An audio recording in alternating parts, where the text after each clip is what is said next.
The ancient Chinese ate strictly 2 times a day and invented dumplings 2,000 years ago. Grain was the main source of food in China. The Chinese mainly ate millet and wheat. To process the grains, they used pestle and mortar. Only rich people ate their grains with no shell. Rice farming started in China over 8,000 years ago. However, ancient Chinese didn't eat rice every day. In the north, the climate was too cold and dry for rice. The production of rice was way too long and costly.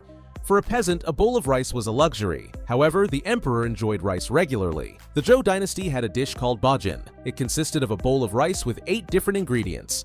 It was topped with thighs like red bean paste. This dish was created for the Emperor Zhou Wuwang. It honored his victory over the Shang dynasty. The Chinese used 5 types of cooking. They boiled, steamed, stir-fried, braised, and roasted food. They were using mainly animal fat and oil to cook. Stir-frying requires too much oil. It was used only for exceptional events. One of the oldest Chinese recipes is roasted suckling pig. The legend says it was the first Chinese food. It's said that a pig was burned in a house fire. Roasted suckling pig was eaten at special events. If you cut it in one strike, you'd have a prosperous year. Chinese peasants mainly ate millet, beans, and vegetables. For meat, they had pork, beef, and chicken. Wealthy people ate cattle, horses, sheep, and dogs. Vegetables were missing from the emperor's table. Vegetables weren't available all year long. The emperor's cooks intentionally avoided them.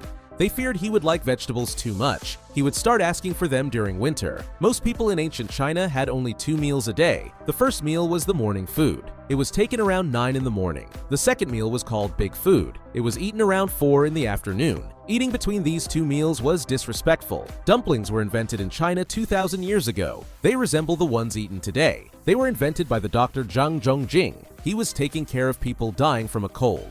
He thought about preparing hot food for the poor people. The doctor enveloped the meat with the dough. He also added some Chinese medicinal herbs. He distributed his dumplings to sick people. They slowly started to get better. China has always been an overcrowded country. It has faced periods of starvation. People took advantage of everything that could be eaten. They cut all the ingredients into small pieces. Then everything was mixed together. Every ingredient could be found in every bite. This differs a lot from Occidental cooking. There, food on the plate was put side by side.